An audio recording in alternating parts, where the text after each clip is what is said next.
നമ്മള്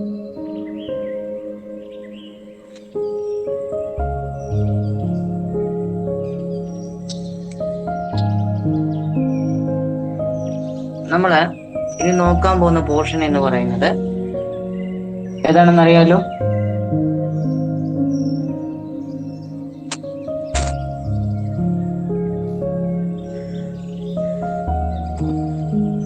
അത് ഇനി നമ്മൾ നോക്കാൻ പോകുന്ന portion colonial rule and nationalism. കേട്ടോ? ഏതാണ്? Colonial rule and nationalism. ടീച്ച്മെന്റുകാർക്ക് കാണാൻ പറ്റുന്നുണ്ടല്ലോ?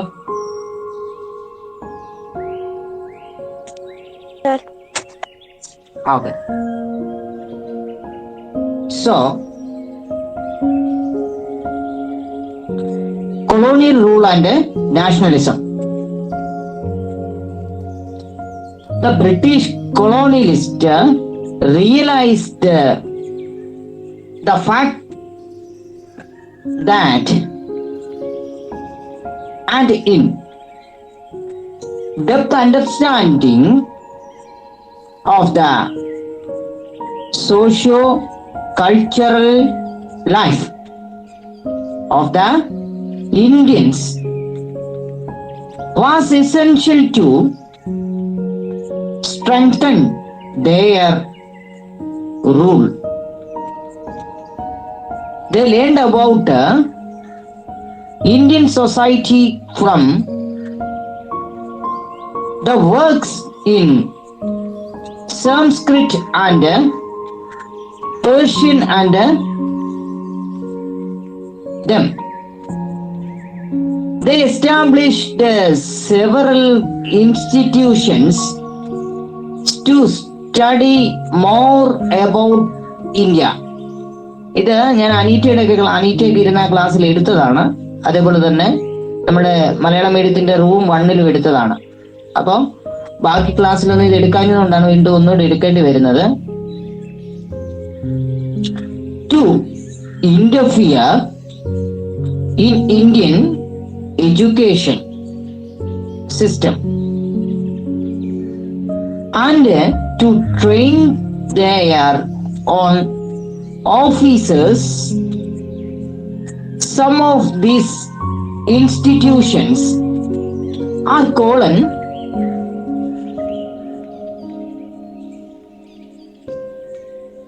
later the British rulers realized that it was not possible to know India well through these efforts along to ensure commercial growth. The British thinkers who favored free trade argued for strong British intervention in Indian society, but it was not possible to bring about reforms without popular support. Hence, there started English education to nurture a fraction of Indian society that would support Britain. അതായത് നമ്മൾ ഇനി നോക്കാൻ പോകുന്നത് colony ഭരണവും ദേശീയതയും എന്ന ഭാഗമാണ്. Colony ഭരണവും ദേശീയതയും എന്ന ഭാഗമാണ് നമ്മൾ ഇനി നോക്കാൻ പോകുന്നത്. അതായത് കോളനി ഭരണം അത് ഇന്ത്യയിലെ ജനങ്ങളുടെ ജീവിതത്തെയും അതേപോലെ തന്നെ ഇന്ത്യൻ ജനതയുടെ സംസ്കാരത്തെയും അത് വളരെ ആഴത്തിൽ അങ്ങനെ അറിഞ്ഞാൽ മാത്രമേ ബ്രിട്ടീഷുകാരുടെ ഭരണം ശക്തിപ്പെടൂ എന്ന ഒരു ബോധം അവരിൽ ഉണ്ടാവുകയും അത് ഏറ്റവും കൂടുതൽ ആവശ്യമാണെന്ന് ബ്രിട്ടീഷുകാർ തിരിച്ചറിയുകയും അങ്ങനെ തിരിച്ചറിഞ്ഞ അവരെന്ത് ചെയ്തു, സംസ്കൃതം അതേപോലെ തന്നെ പേർഷ്യൻ എന്നീ ഭാഷകളിലൊക്കെ തന്നെ രചിക്കപ്പെട്ട കൃതികള് അവരെന്ത് ചെയ്തു, വായിക്കുകയും അതേപോലെ തന്നെ തർജ്ജിമ ചെയ്യുകയും ഒക്കെ ചെയ്തു ഇംഗ്ലീഷ് ഭാഷയിലേക്ക്. പേർഷ്യയിലും അതുപോലെ തന്നെ സംസ്കൃതത്തിലും ഒക്കെ തന്നെ രചിക്കപ്പെട്ട കൃതികളൊക്കെ തന്നെ അവർ വായിക്കുകയും അതുപോലെ തന്നെ അവര് പരിഭാഷപ്പെടുത്തുകയും ഒക്കെ തന്നെ ചെയ്തു. അങ്ങനെ അവർ വായിച്ചും പരിഭാഷപ്പെടുത്തിയും ഒക്കെ തന്നെ നമ്മളുടെ സംസ്കാരത്തെയും ജീവിത രീതിയെയും കുറിച്ച് കൂടുതൽ ആഴത്തിൽ അറിയുന്നതിനായിട്ട് അവരെന്ത് ചെയ്തു, ഈ പുസ്തകങ്ങൾ പ്രയോജനപ്പെടുത്തി. അപ്പൊ ഇങ്ങനെ ചെയ്തുകൊണ്ട് അവരെന്ത് ചെയ്തു, ഇതിനെക്കുറിച്ച് കൂടുതൽ പഠനം നടത്തുകയും അങ്ങനെ പഠനം നടത്തിക്കൊണ്ട് കൂടുതൽ ബ്രിട്ടീഷ് ഉദ്യോഗസ്ഥന്മാർക്ക് പരിശീലനം നൽകുകയും ചെയ്തു. മനസ്സിലായോ? അങ്ങനെ പരിശീലനം നൽകിക്കൊണ്ട് അവരെന്ത് ചെയ്തു, ഇന്ത്യയുടെ വിദ്യാഭ്യാസ മേഖലയില് അവര് ഇടപെടാൻ തുടങ്ങി. അങ്ങനെ അവർ ഇടപെട്ടുകൊണ്ട് അവര് ചില സ്ഥാപനങ്ങള് ആരംഭിച്ചു. പഠിപ്പിച്ചിട്ടുള്ളവർക്ക് അറിയാം ഏതൊക്കെയാണതെന്ന്. അതിൽ ചെയ്തത് നമ്മുടെ താഴെ കൊടുത്തിട്ടുണ്ട് അല്ലേ? അവിടെ 2 കോളങ്ങൾ കണ്ടോ? 2 കോളങ്ങൾ കണ്ടോ? ഗൂഗിൾ മീറ്റുകാരെ 2 കോളങ്ങൾ കണ്ടോ?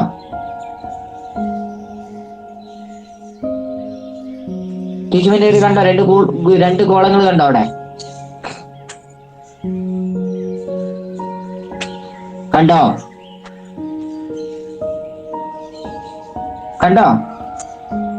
കാണുന്നുണ്ടോ ടീച്ചറിന്റെ?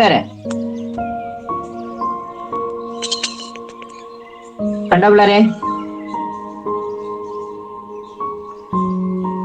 ടീച്ചറിന്റെ കണ്ടോ? അത്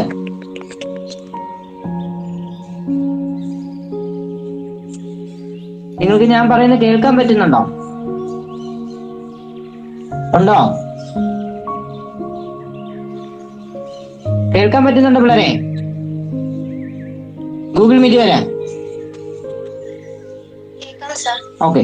സോ 2 കോളങ്ങൾ അവിടെ കൊടുത്തിട്ടുണ്ട്. സ്ഥാപനങ്ങളുണ്ട്, അതേപോലെ തന്നെ സ്ഥാപകരുണ്ട്. ഒന്നാമത്തേത് the Asiatic Society of Bengal. First institution അവർ സ്ഥാപിച്ച ഒന്നാമത്തെ സ്ഥാപനം എന്ന് പറയുന്നത് ഏഷ്യാറ്റിക് സൊസൈറ്റി ഓഫ് ബംഗാൾ ആണ്. ഇത് സ്ഥാപിച്ചത് വില്യം ജോൺസൺ ആണ്. The first institution is formed in Bengal. The institution is A Asiatic Society of Bengal. The first institution is Asiatic Society of Bengal. The founder of Asiatic Society of Bengal is a William Johnson. Okay. The second institution is a ഒന്നാമത്തെ സ്ഥാപനം എന്ന് പറയുന്നത് Asiatic Society of Bengal ആണ്. അത് സ്ഥാപിച്ചത് William Johnson ആണ്. The second institution is a Calcutta Madrasa. The second institution is a Calcutta Madrasa. രണ്ടാമത്തെ സ്ഥാപനം എന്ന് പറയുന്നത് കൽക്കട്ട മദ്രസയാണ്. The founder of Calcutta Madrasa is a ആരാണ്? വാറൻ ഹെയ്ൻസ്റ്റീൻ ആണ്. രണ്ടാമത്തെ സ്ഥാപനം കൽക്കട്ട മദ്രസയാണ്. ഇതിന്റെ സ്ഥാപകൻ വാറൻ ഹെയ്ൻസ്റ്റീൻ ആണ്. ഓക്കെ.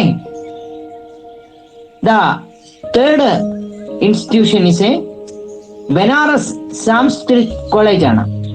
മൂന്നാമത്തെ സ്ഥാപനം എന്ന് പറയുന്നത് ബനാറസ് സംസ്കൃത കോളേജ് ആണ്. The founder of Banaras Sanskrit college of Jonathan Duncan ആണ്. ശ്രദ്ധിക്കുക, ജൊനാഥൻ ഡിങ്കൻ അല്ല, ജൊനാഥൻ ഡെങ്കൻ ആണ്. മൂന്നാമത്തെ സ്ഥാപനം എന്ന് പറയുന്നത് ബനാറസ് സംസ്കൃത കോളേജ് ആണ്. ബനാറസ് സംസ്കൃത കോളേജിന്റെ സ്ഥാപകൻ ജൊനാഥൻ ഡെങ്കൻ ആണ്. മനസ്സിലായോ? ഓക്കെ, മനസ്സിലായല്ലോ എല്ലാവർക്കും?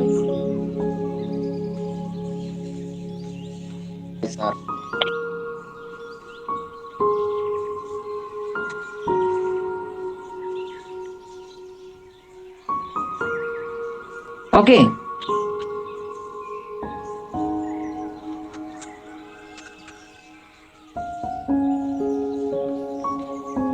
Asiatic Society of Bengal, an illustration. Our aim is to create a class of persons,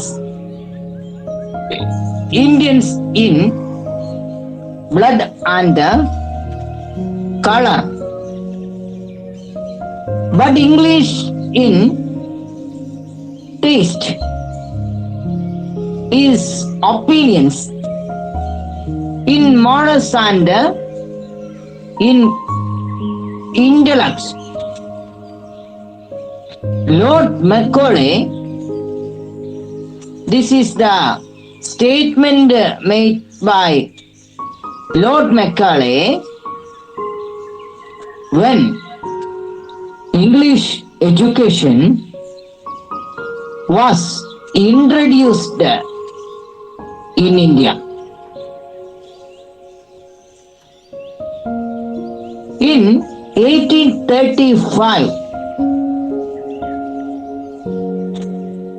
can you find out the objectives of English education in India from his statement? അതൊരു question ആണ്, നിങ്ങൾക്ക് കണ്ടുപിടിക്കാൻ പറ്റുമെന്നാണ് ചോദിക്കുന്നത്. ഓ, ഞങ്ങൾക്കെങ്ങും വയ്യ സാറേ, സാറ് തന്നെ കണ്ടുപിടിച്ചതാ ആണോ? അതായത്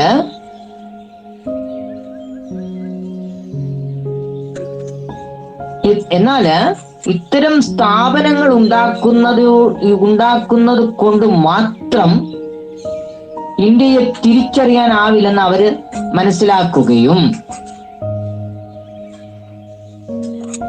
വ്യാപാരത്തിന്റെ വളർച്ചയ്ക്കായിട്ട് ഇന്ത്യയുടെ സാമൂഹിക രംഗത്ത് ബ്രിട്ടൻ കൂടുതലായിട്ട് ഇടപെടണമെന്ന് സ്വതന്ത്രമായ വ്യാപാരത്തിന് വാദിക്കുന്ന ചിന്തകർ ആവശ്യപ്പെട്ടു. മനസ്സിലായോ? ഇത്തരം ഇടപെടലുകൾ കൊണ്ട് മാത്രം ഇന്ത്യയെ തിരിച്ചറിയാനാവില്ലെന്ന് വ്യാപാരത്തിന്റെ വളർച്ചയ്ക്കായിട്ട് വാദിക്കുന്ന ബ്രിട്ടീഷ് ചിന്തകരുണ്ട്. കൊമേഴ്സിന്റെ ഗ്രോത്തിന് വേണ്ടി വാദിക്കുന്ന ചിന്തകന്മാര് അവര് പറയുന്നു, എന്നാൽ ഇത്തരം കാര്യങ്ങൾ കൊണ്ട് മാത്രം, ഇത്തരം സ്ഥാപനങ്ങൾ സ്ഥാപിച്ചത് കൊണ്ട് മാത്രം ഇന്ത്യയെ ഒരിക്കലും തിരിച്ചറിയാനാവില്ല എന്ന് അവര് മനസ്സിലാക്കി. അവര് പറയുന്നത് ജനങ്ങളുടെ പിന്തുണയില്ലാതെ കൃത്യമായ പരിഷ്കാരങ്ങൾ നടപ്പിലാക്കാൻ സാധിക്കില്ല. കാരണം ഒരു സമൂഹത്തിന്റെ സംസ്കാരം അവിടെ നിലനിൽക്കുകയാണ്. ആ സംസ്കാരത്തിലേക്ക് പെട്ടെന്ന് മറ്റൊരു സംസ്കാരം അടിച്ചേൽപ്പിക്കുമ്പോൾ അവരെ ശക്തമായിട്ട് പ്രതികരിക്കും.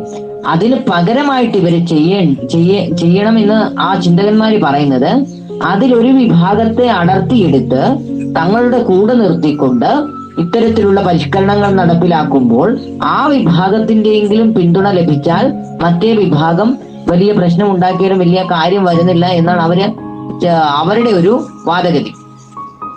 മനസ്സിലായോ? അപ്പൊ ഇതിനെ തുടർന്ന് അവരെന്ത് ചെയ്തു? ഇന്ത്യയിലെ ഒരു വിഭാഗം ജനങ്ങളുടെ പിന്തുണ നേടാനായിട്ട് അവര് ശ്രമിച്ചു. മനസ്സിലായോ? അതിനുവേണ്ടിയാണ് അവരെന്ത് ചെയ്തത്? ഇന്ത്യയില് ഇംഗ്ലീഷ് വിദ്യാഭ്യാസം നടപ്പിലാക്കിയത്. മനസ്സിലായോ? അപ്പോൾ അവർ ഇംഗ്ലീഷ് വിദ്യാഭ്യാസം നടപ്പിലാക്കിയ നമ്മുടെ പുരോഗതി, നമ്മുടെ നന്മയ്ക്ക് വേണ്ടിയൊന്നും അല്ല. അല്ലെ ഇവരിച്ചിരി ഇംഗ്ലീഷ് പഠിച്ചിരിക്കട്ടെ, എന്ന് കരുതിയിട്ടൊന്നും അല്ല. ആണോ? എന്നാ അനു മേരി മാത്യു കുറച്ച് ഇംഗ്ലീഷ് പഠിച്ചിരിക്കട്ടെ എന്ന് പറഞ്ഞാണോ അവര് ഇംഗ്ലീഷ് വിദ്യാഭ്യാസം കൊണ്ടുവന്നത്? അല്ല. ആണോ? മറിച്ച് എന്നാൽ നമ്മുടെ അനീറ്റ കുറച്ച് ബൗദ്ധികമായിട്ടുള്ള ശാസ്ത്രരംഗത്തുള്ള നല്ല പുരോഗതി ഉണ്ടാകട്ടെ, അതിനുവേണ്ടി ഇംഗ്ലീഷ് വിദ്യാഭ്യാസം കൊടുക്കാം എന്ന് പറഞ്ഞാണ് അവർ ഇംഗ്ലീഷ് വിദ്യാഭ്യാസം കൊണ്ടുവന്നത്? അല്ല. അവരുടെ വളർച്ച, അവരുടെ നയങ്ങൾ നമ്മളിലേക്ക് അടിച്ചേൽപ്പിക്കുന്നതിന് നമ്മളുടെ ഒരു വിഭാഗത്തെ അവർക്ക് ആവശ്യമായിരുന്നു. അപ്പൊ നമ്മളോട് കമ്മ്യൂണിക്കേറ്റ് ചെയ്യാൻ വേണ്ടിയാണ് അവര്, അല്ലെങ്കിൽ നമ്മളോട് സംവദിക്കുന്നതിനായിട്ടാണ് അവരെന്ത് ചെയ്തത്? ഇംഗ്ലീഷ് ഭാഷ നമ്മളെ പഠിപ്പിച്ചത്. അല്ലാതെ നമ്മള് മറ്റൊരു തലത്തിലേക്ക് ഉയർന്നോട്ടെ എന്ന് കരുതിയിട്ടൊന്നും അല്ല. നിങ്ങൾക്ക് വരും ഭാഗങ്ങൾ അതിൽ കൃത്യമായിട്ടത് മനസ്സിലാകും കേട്ടോ.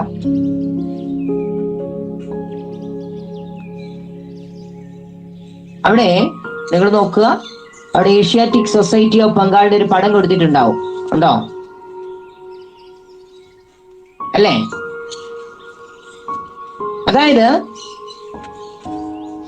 വിദ്യാഭ്യാസ വിചക്ഷണനായ മെക്കോളെ പറയുന്നത്, രക്തത്തിലും വർണ്ണത്തിലും ഇന്ത്യക്കാരായ ഒരു വിഭാഗവും,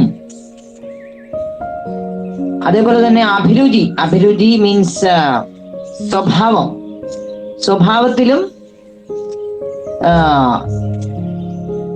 സ്വഭാവത്തിലും അതേപോലെ തന്നെ അഭിപ്രായത്തിലും അതേപോലെ തന്നെ ധാർമ്മികതയിലും ബുദ്ധിയിലും ഇംഗ്ലീഷുകാരായ ഒരു വർഗത്തെ, അതായത് രക്തത്തിലും വർണ്ണത്തിലും മാത്രമായിരിക്കും അവർ ഇംഗ്ലീഷുകാര്, അഭിരുചിയിലും അഭിപ്രായത്തിലും ബൗദ്ധിക തലത്തിലും അവരെന്തായിരിക്കും? ബ്രിട്ടീഷുകാരുടെ ചിന്തയായിരിക്കും അവർക്ക് ഉണ്ടായിരിക്കുക എന്ന ഒരു വർഗത്തെ സൃഷ്ടിക്കുക എന്നതായിരുന്നു അവരുടെ ലക്ഷ്യം. അതായത് രക്തത്തിലും വർണ്ണത്തിലും മാത്രമായിരിക്കും അവര് ഇന്ത്യക്കാര്. മറ്റ് മേൽ പറഞ്ഞ 3 വിഭാഗത്തിൽ, അഭിരുചിയിലും അഭിപ്രായത്തിലും ബൗദ്ധിക തലത്തിലും ഒക്കെ തന്നെ ഇംഗ്ലീഷുകാരുടെ രീതിയിലായിരിക്കും അവർ ചിന്തിക്കുക. അങ്ങനെ ഒരു വർഗത്തെ സൃഷ്ടിച്ചെടുക്കണമെന്നാണ് മെക്കോളെ പറയുന്നത് കേട്ടോ. ഇത് മെക്കോളെ പറയുന്നത് 1835 ഇന്ത്യയില് ഇംഗ്ലീഷ് വിദ്യാഭ്യാസ നയം നടപ്പിലാക്കുന്ന അവസരത്തിലാണ് മെക്കോളെ ഇത് പറയുന്നത്. ഓക്കെ.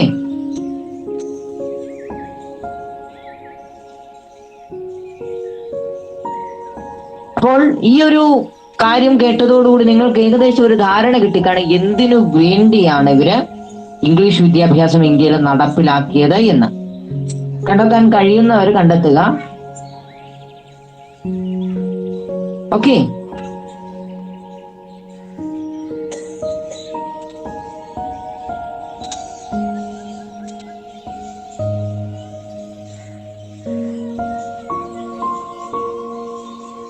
നോക്കിയോ,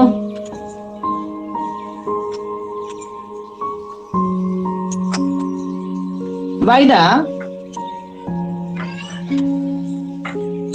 the 19th century, English culture and ideologies began to intrude into Indian society. Some Indian leaders it necessary to resist these cultural invasions. Most of them were English education Indians who internalized the concept like democracy, liberty, rationalism, equality, scientific temper, socialism, civil rights, etcetera. അതായത്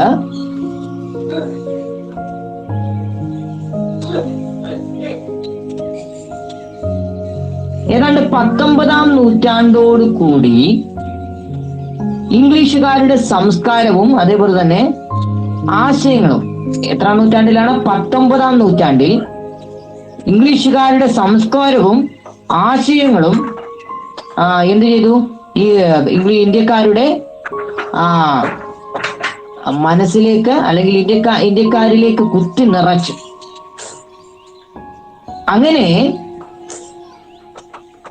അങ്ങനെ വന്ന ആശയങ്ങളെ പ്രതിരോധിക്കേണ്ടത് ആവശ്യമാണെന്ന് ഇവയിൽ ഒരു വിഭാഗം കരുതി. ഇന്ത്യയില് ഒരു വിഭാഗം കരുതി ഇംഗ്ലീഷുകാരുടെ വിദ്യാഭ്യാസം നേടുകയും അതിലൂടെ എന്ത് ചെയ്തു?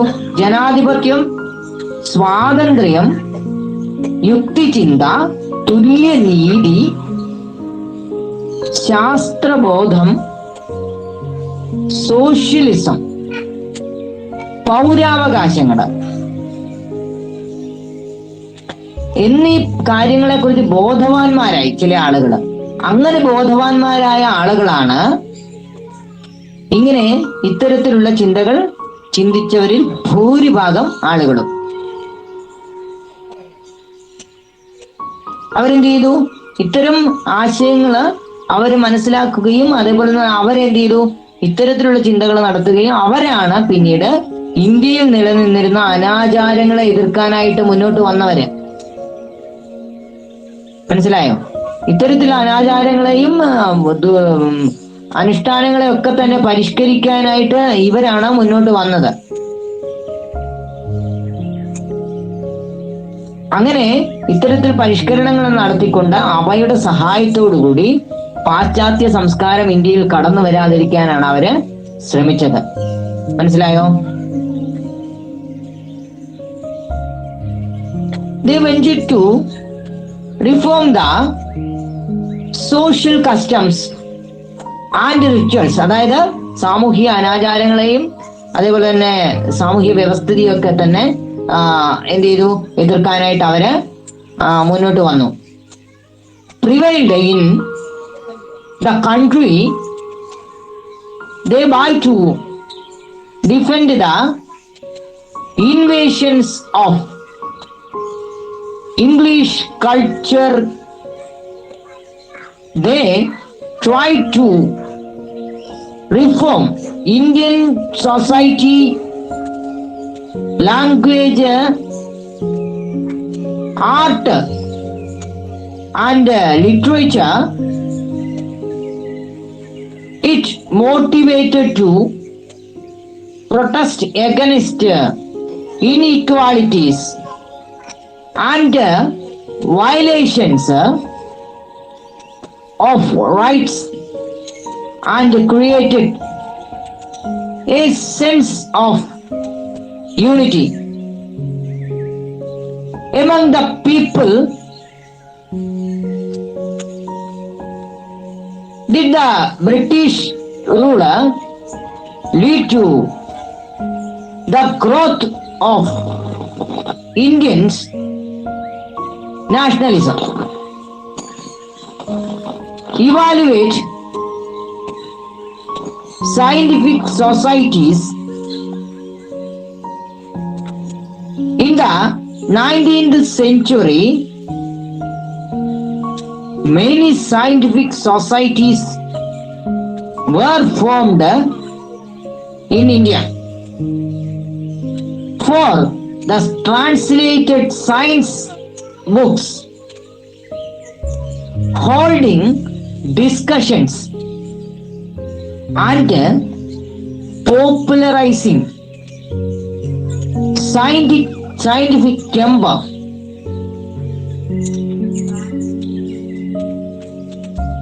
Calcutta Society for translating European sciences.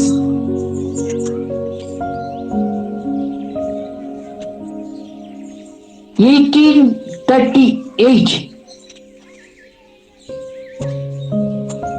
Calcutta Society for Acquiring General Knowledge. 1876, Indian Association of Bengal, founded by Mahendra Lal Sarkar. 1861, Banaras Samvad Club. 1864, Aligarh Scientific Society, founded by Sir Syed Ahmad Khan. 1868,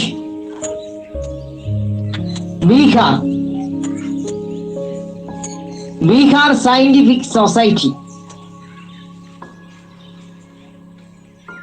അതായത് ഇത്തരത്തിൽ കുറെ scientific സൊസൈറ്റികളൊക്കെ തന്നെ സ്ഥാപിക്കപ്പെട്ടു.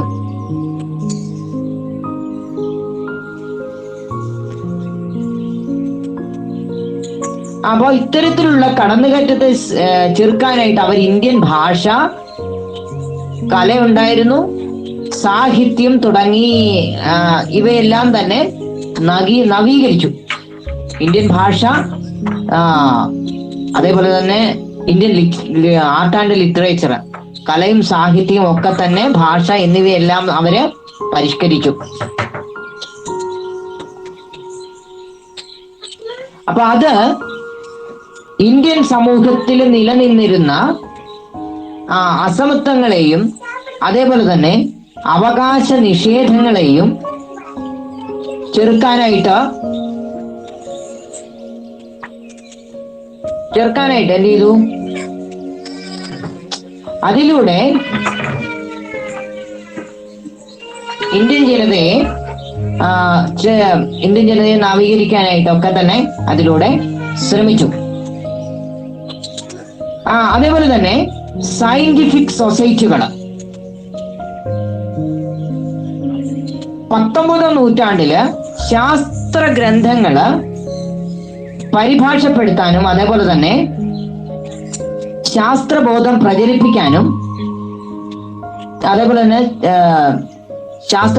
പ്രചരിപ്പിക്കാനും ചർച്ച ചെയ്യുന്നതിനുമൊക്കെ ആയിട്ട് നിരവധിയായിട്ടുള്ള scientific സൊസൈറ്റികൾ ഇന്ത്യയിൽ സ്ഥാപിക്കപ്പെട്ടു.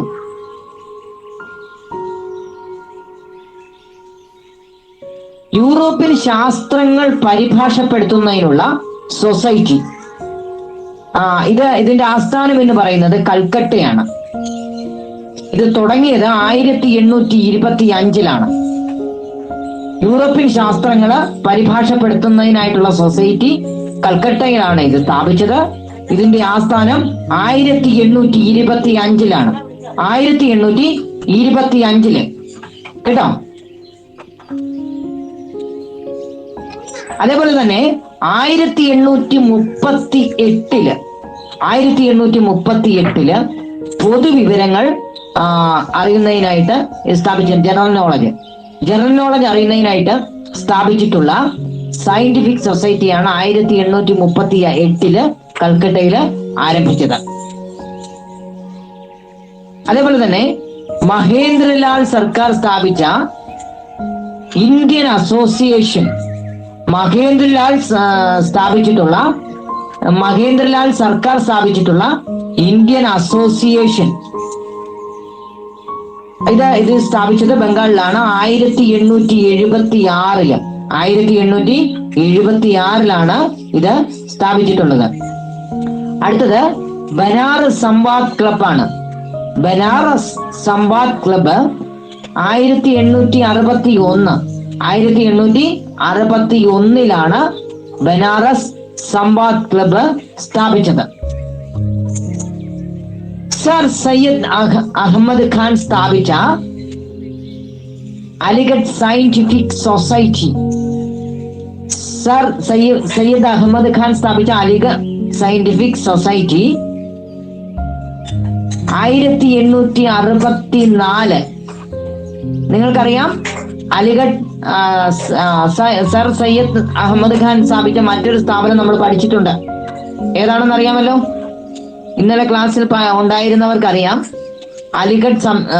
അലിഗഡ് യൂണിവേഴ്സിറ്റി, അലിഗഡ് സർവകലാശാല. ഓർക്കുന്നുണ്ടോ? അനീറ്റ, അനു, നിങ്ങൾ ഓർക്കുന്നുണ്ടല്ലോ? നമ്മൾ ഇന്നലെ പഠിച്ചതാണ് അലിഗഡ് മുസ്ലിം സർവകലാശാല. അപ്പോഴ് അതേപോലെ തന്നെ സർ സയ്യദ് അഹമ്മദ് ഖാൻ സ്ഥാപിച്ച മറ്റൊരു സ്ഥാപനമാണ് അലിഗഡ് സയന്റിഫിക് സൊസൈറ്റി. അതേപോലെ തന്നെ ബീഹാറിൽ സ്ഥാപിച്ചതാണ് ബീഹാർ സയന്റിഫിക് സൊസൈറ്റി. 1868 ഇത് സ്ഥാപിച്ചത്. മനസ്സിലായല്ലോ?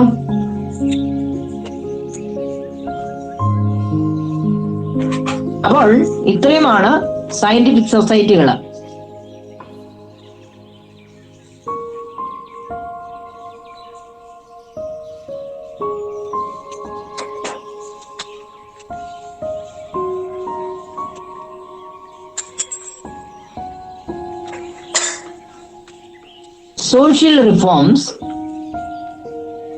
Social reforms outlook.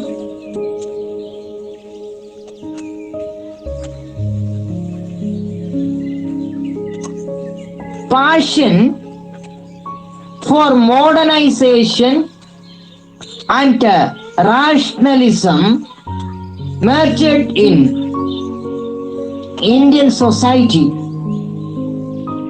in the 19th century, paved the way for the emergence of various social reform movement. They had two main objectives: to eradicate evils and superstition that existed in the Indian society,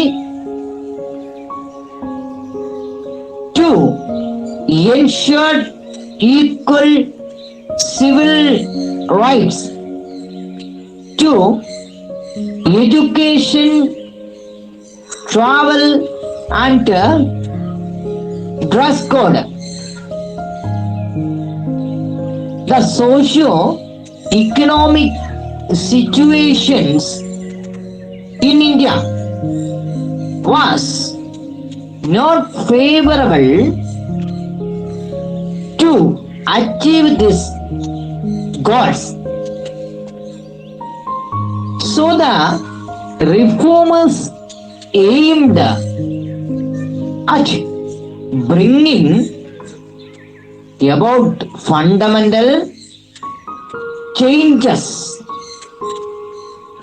in the society. For this,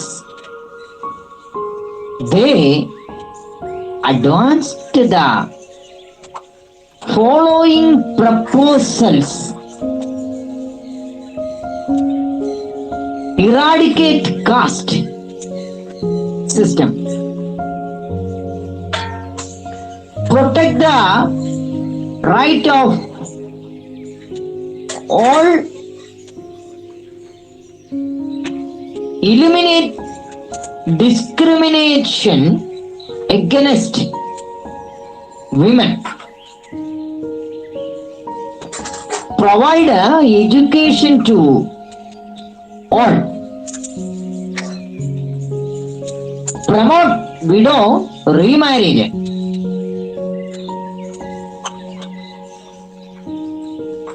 abolished the child marriage, and eliminate the supremacy of of the clergies. അതായത് ഇവിടെ നോക്കുക, നമ്മൾ ഇനി നോക്കാൻ പോകുന്നത് സാമൂഹിക പരിഷ്കരണത്തെ കുറിച്ചാണ്. Social റിഫോംസിനെ കുറിച്ചാണ് നമ്മൾ ഇനി നോക്കാൻ പോകുന്നത്. ഇന്ത്യൻ ജനതയിൽ വളർന്നു വന്ന സ്വതന്ത്രമായിട്ടുള്ള ചിന്ത, ആധുനികവൽക്കരണത്തോടുള്ള താല്പര്യം, മോഡേണൈസേഷനോടുള്ള ഇന്ത്യൻ ജനതയുടെ താല്പര്യം, അതേപോലെ തന്നെ റാഷണൽ തിങ്കിങ്, യുക്തിചിന്ത എന്നിവയൊക്കെ തന്നെ ഏതാണ്ട് 19-ാം നൂറ്റാണ്ടില് വ്യത്യസ്തമായ സാമൂഹ്യ പരിഷ്കരണ പ്രസ്ഥാനങ്ങളുടെ ആവിർഭാവത്തിന് കാരണമായി തീർന്നു. ഇന്ത്യയിലെ സാമൂഹ്യ പരിഷ്കരണ പ്രസ്ഥാനങ്ങൾക്ക് പ്രധാനമായും ഏതാണ്ട് 2 ലക്ഷ്യങ്ങളാണ് അവരുടെ ഇന്ത്യയിൽ രൂപപ്പെട്ടു വന്ന ഇത്തരത്തിലുള്ള സാമൂഹ്യ പരിഷ്കരണ പ്രസ്ഥാനങ്ങൾക്ക് ഉണ്ടായിരുന്നത്. അതിലൊന്ന് എന്ന് പറയുന്നത് ഇന്ത്യൻ സമൂഹത്തിൽ നിലനിൽക്കുന്ന വിവിധ തരത്തിലുള്ള അനാചാരങ്ങളെ എതിർക്കുക. എന്നാൽ വിവിധ തരത്തിലുള്ള അനാചാരം, സതി ഉൾപ്പെടെയുള്ള അനാചാരങ്ങൾ നിലനിൽക്കുന്നുണ്ടായിരുന്നു. ഇത്തരത്തിലുള്ള അനാചാരങ്ങളെ എതിർക്കുക എന്നതായിരുന്നു ഒന്നാമത്തെ ലക്ഷ്യം. രണ്ടാമത്തെ ലക്ഷ്യം എന്ന് പറയുന്നത് എല്ലാ മനുഷ്യർക്കും വിവേചനങ്ങളില്ലാതെ വഴി നടക്കാനും വസ്ത്രം ധരിക്കാനും വിദ്യാഭ്യാസം നേടാനും എന്നിവയ്ക്കുള്ള പൗരാവകാശങ്ങൾ, സിവിൽ റൈറ്റ്സ്, ഇവ നേടിയെടുക്കുക. അന്നത്തെ ഇന്ത്യയുടെ സാമൂഹിക സാമ്പത്തിക ഘടന എന്ന് പറയുന്നത് ഈ ലക്ഷ്യങ്ങൾ നേടുന്നതിന് അനുയോജ്യമായിരുന്നില്ല. അതിനാല് ഇന്ത്യൻ സമൂഹത്തിൽ അടിസ്ഥാനപരമായിട്ടുള്ള മാറ്റങ്ങൾ ഉണ്ടാക്കുക എന്നതായിരുന്നു ഇവരുടെ ഈ സോഷ്യൽ റിഫോമേഴ്സിന്റെ ലക്ഷ്യം.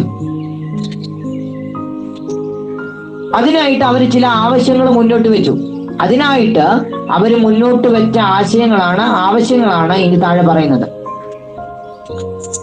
നോക്കൂ, ജാതി വ്യവസ്ഥ ഇല്ലാതാക്കുക, അബോളിഷൻ ഓഫ് കാസ്റ്റ് സിസ്റ്റം, ജാതി വ്യവസ്ഥ നിർമ്മാർജ്ജനം ചെയ്യുക, എല്ലാവരുടെയും അവകാശങ്ങൾ സംരക്ഷിക്കുക, അഥവാ പ്രൊട്ടക്ഷൻ ഓഫ് റൈറ്റ്സ് ഓൾ, എല്ലാവരുടെയും അവകാശങ്ങൾ സംരക്ഷിക്കണം. എന്റെ മാത്രമല്ല, നിങ്ങളുടെ മാത്രമല്ല, എല്ലാവരുടെയും അവകാശങ്ങൾ സംരക്ഷിക്കപ്പെടണം. മറ്റൊന്ന് അവർ ആവശ്യപ്പെടുന്നത് സ്ത്രീകൾക്കെതിരായിട്ടുള്ള വിവേചനം അവസാനിപ്പിക്കുക എന്നുള്ളതാണ്. സ്ത്രീകൾക്കെതിരെ പല വിവേചനങ്ങൾ വന്നുണ്ടായിരുന്നു. സതി ഉൾപ്പെടെയുള്ള വിവേചനങ്ങൾ. ഭർത്താവ് മരിച്ചു കഴിഞ്ഞാൽ ഭാര്യ ചിതയിൽ ചാടി മരിക്കണം എന്ന സതി എന്ന ദുരാചാരം ഉണ്ടായിരുന്നു. ഇത് സ്ത്രീകൾക്കെതിരെയുള്ള വിവേചനമാണ്. കാരണം ഒരു ഭർത്താവ് മരിച്ചാൽ ഭാര്യ ചിതയിൽ ചാടും. പക്ഷെ ഒരു ഭാര്യ മരിച്ചാൽ ഭർത്താവ് സാധാരണ ചിതയിൽ ചാടാറില്ല. മനസ്സിലായോ? അപ്പോൾ അത്തരത്തിൽ ഉള്ള ദുരാചാരങ്ങൾ ഉണ്ടായിരുന്നു. അതേപോലെ തന്നെ അന്ന് പുരുഷന്മാർക്കായിരുന്നു കൂടുതൽ വിദ്യാഭ്യാസ സാധ്യതകൾ ഉണ്ടായിരുന്നത്. സ്ത്രീകളെ ഏതാണ്ട് 12 വയസ്സോ 13 വയസ്സോ ആകുമ്പോൾ കുഞ്ഞുങ്ങളെ കല്യാണം കഴിച്ചു വിടുന്ന ഒരു വ്യവസ്ഥിതിയായിരുന്നു അന്നുണ്ടായിരുന്നത്. അതുകൊണ്ട് തന്നെ പെൺകുട്ടികൾക്ക് വിദ്യാഭ്യാസം കൃത്യമായിട്ട് ലഭിച്ചിരുന്നില്ല. അതുകൊണ്ട് തന്നെ 12 വയസ്സുള്ള പെൺകുട്ടിയെ കല്യാണം കഴിച്ചു വിടുന്നത് ചിലപ്പോൾ 70-75 വയസ്സുള്ള കിളവന്റെ കൂടെ ആയിരിക്കും. അപ്പോൾ അത്തരത്തിൽ ചിലപ്പോൾ ആ കല്യാണം കഴിഞ്ഞ് 1 മാസം കഴിയുമ്പോൾ അദ്ദേഹം മരണപ്പെടും. പിന്നെ ഈ പെൺകുട്ടിയുടെ ജീവിതകാലം മുഴുവൻ അവൾ എന്ത് ചെയ്യണം? ഇരുട്ടറെ കഴിയേണ്ട സാഹചര്യമാണ് ഉണ്ടായിരുന്നത്. അതുകൊണ്ട് തന്നെ സ്ത്രീകൾക്കെതിരായിട്ടുള്ള വിവേചനം അവസാനിപ്പിക്കുകയും സ്ത്രീകൾക്ക് വിദ്യാഭ്യാസം വേണമെന്ന വാദം അവർ മുന്നോട്ട് വെച്ചു. അതേപോലെ തന്നെ അവർ മുന്നോട്ട് വെച്ച മറ്റൊരു ആവശ്യമായിരുന്നു വിഡോ റീമാരേജ്. ഇന്ന് നമ്മുടെ നാട്ടിൽ വിധവകളായിട്ടുള്ള സ്ത്രീകളെ യഥേഷ്ടം കല്യാണം അവർക്ക് വീണ്ടും നടക്കാനുള്ള സാഹചര്യമുണ്ട്. അന്ന് ഇതല്ലായിരുന്നു അവസ്ഥ. അന്ന് വിധവകളായ സ്ത്രീകൾക്ക് പിന്നീട് കല്യാണമില്ല, ഒരു പൊതുചടങ്ങിൽ പങ്കെടുക്കാൻ സാധിക്കില്ല. ഇത്തരത്തിലുള്ള അവസ്ഥയായിരുന്നു അവർക്കന്ന് ഉണ്ടായിരുന്നത്. എന്നാൽ വിധവകളെ പുനർവിവാഹം ചെയ്യണമെന്ന ആവശ്യം അവർ മുന്നോട്ട് വെച്ചു. അതേപോലെ തന്നെ അവർ മുന്നോട്ട് വെച്ച മറ്റൊരു ആവശ്യമാണ് ശൈശവ വിവാഹം ഇല്ലാതാക്കുക, പുരോഹിതന്മാരുടെ മേധാവിത്വം ഇല്ലാതാക്കുക എന്നിവയെല്ലാം അവസാനിപ്പിക്കുക എന്നീ ആശയങ്ങളൊക്കെയാണ് ഇത്തരത്തിൽ ഇന്ത്യൻ സമൂഹത്തിന് വേണ്ടി അല്ലെങ്കിൽ ഇന്ത്യൻ സമൂഹത്തിന്റെ ആധുനികവൽക്കരണത്തിന് വേണ്ടി വാദിച്ച ആദ്യത്തെ വ്യക്തി എന്ന് പറയുന്നത് രാജാ റാം മോഹൻ റോയ് ആണ്. മനസ്സിലായല്ലോ? അപ്പൊ സമയത്രായി പിള്ളേരെ?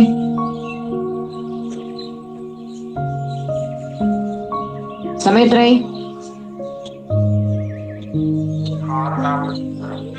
ആറ്? ഓക്കെ. സോ നമുക്ക് ബാക്കിയുടെ ഈ ഒരു ഇത് ക്ലോസ് ചെയ്തിട്ട് പോകാം.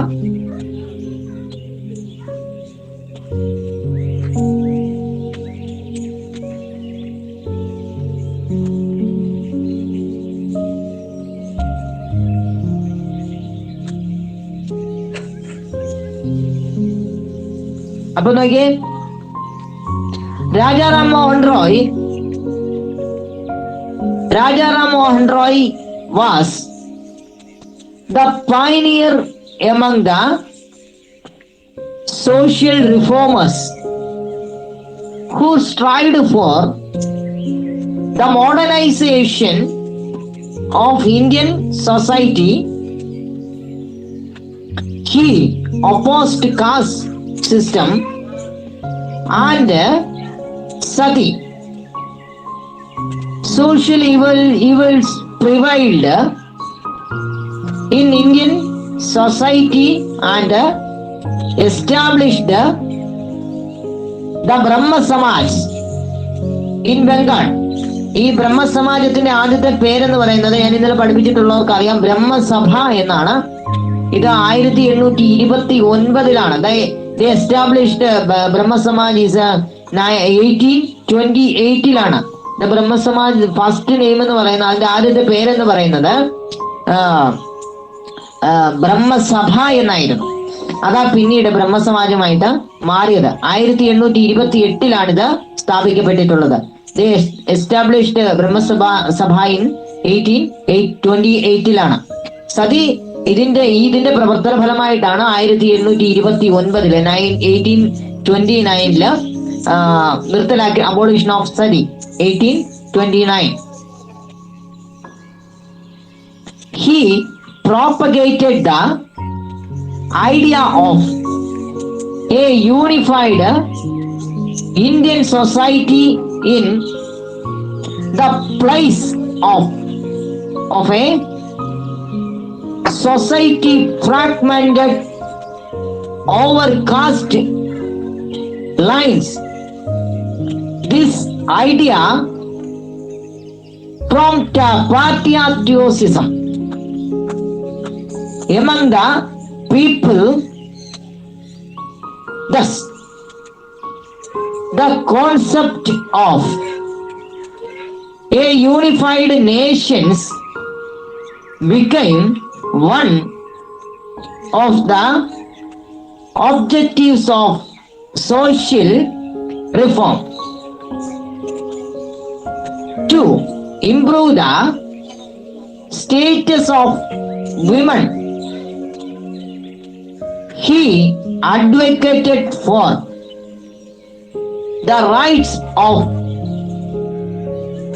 women to own property. Taking cue from these ideologies,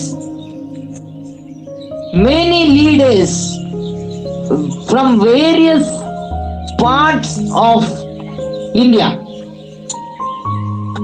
ventured to reform the society.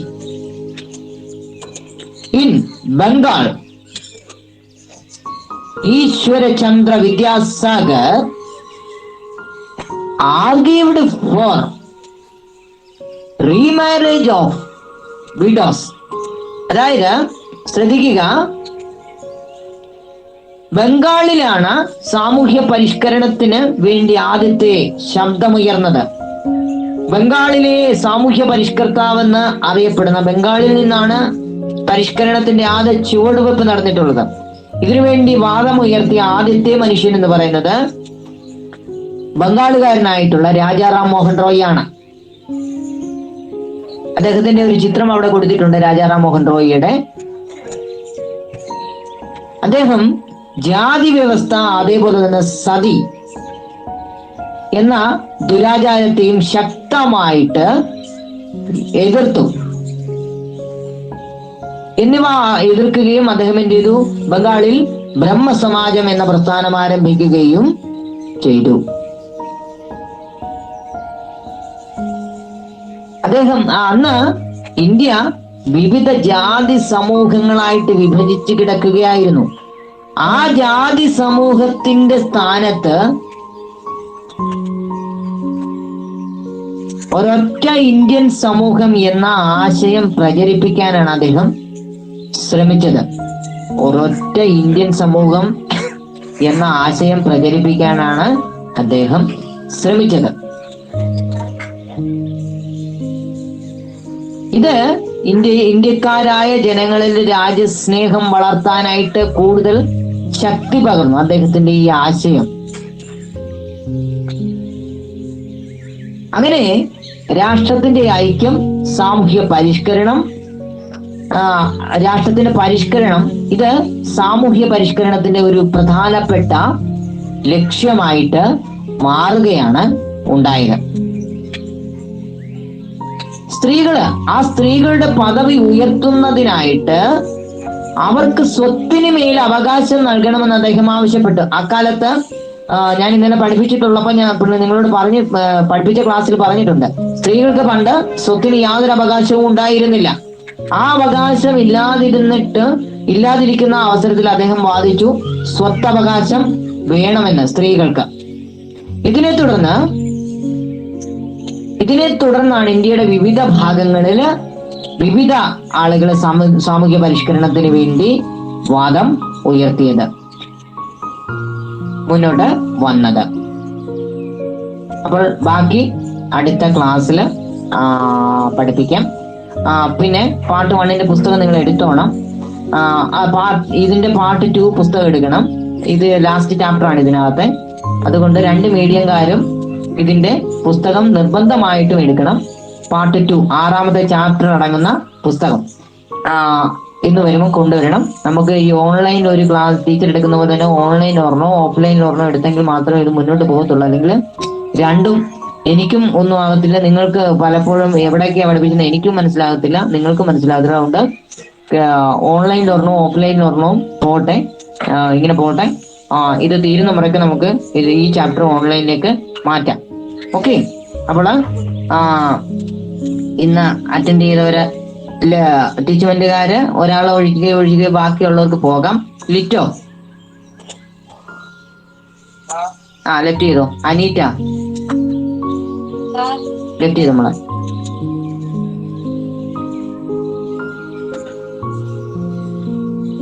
ഇനി ആരുടെ ഉള്ളേ? മോളെ ജെറുഷ ലെഫ്റ്റ് ചെയ്തു.